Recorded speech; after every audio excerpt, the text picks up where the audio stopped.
Okay, hi, I'm Patrick Spencer, a member of the Clark Panther Ford Charter Line, Spring of '74, the mighty, mighty, omnipotent ones. Anyway, I'm going to tell you about a story about what we had was called the Groove-Fi Grove. We were the only organization while I was at school who was actually granted a plot of land to use to help serve the students of the Clark Atlanta University Center. When we pledged back in the spring of '75, we used to go down to Tuskegee on weekends. And we had a chance to see their campus. There's a much, much larger campus than anything we've seen. And the brothers down there had their own plot of land, which they called the Grove. And ingrained in our mind, this is what we want to after we went over. So what we did is, after we went over on March 30th, 1974, we began to put together a plan to get our own plot of land, because we saw there was a need that Clark needed for the students. The students at Clark really had no place outside to sit and where they could feel comfortable, relaxed, they could stay as long as they want.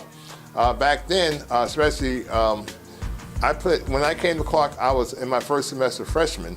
One thing you notice, there were the organizations, all the Greek organizations, they did have a little block, a cement block. What happened was they had maybe a 10 by 10 cement square, and it was divided into 4 sections. And 4 different organizations, Greek organizations, they had a little block you could sit on, which is maybe 3 feet by 4 feet, whatever. And it was mainly for them. Now, the student could sit on there, but when they came, you had to get up. So we just felt that one of the things that could make life better for students at Clark is have an outdoor center of socialization and relaxation.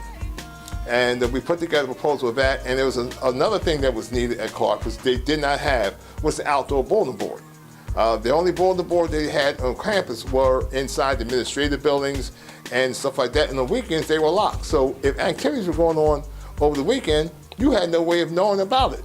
And so this became the outdoor location for information. So anyway, our DP, his name was Reese Henderson. He was an architect. He drew a beautiful architectural view of what we were accomplishing, we're trying to accomplish.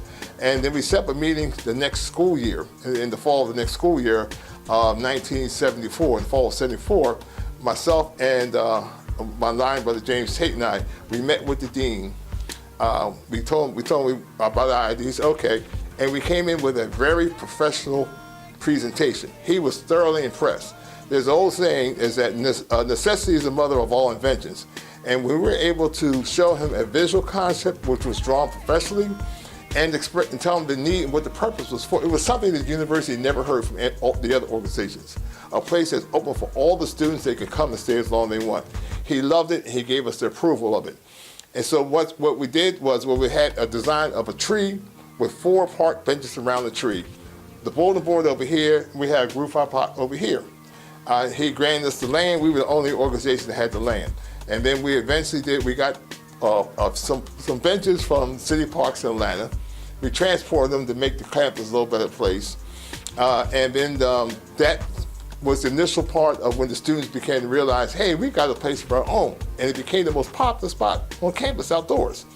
And then in this 1975, fall of 1975, is when we really put it all together and made it one of the most beautiful locations everyone's seen on campus. We were hosting the 1976 conclave in Atlanta.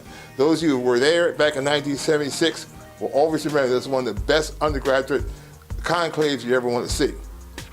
So anyway, and during the spring, right before our conclave, during spring break when most of the students are gone, not only did we wound up getting 2 more benches, we had 6 benches, painted all the benches black and white, and then we also got some bricks from a construction site, painted these bricks black and white, surround everything in black and white, and also we got some white pebbles, some white stones, some small white stones, put it all around this tree. When the students came back from that spring break, the brothers stayed and we just worked. It was absolutely exciting. We just stood back and watched the expressions of all the students. It was like, huh? What? Everybody was telling me, you gotta come see this, gotta see this. It was so exciting. And then we had a conclave the following year. And not the following year, the following about a month later.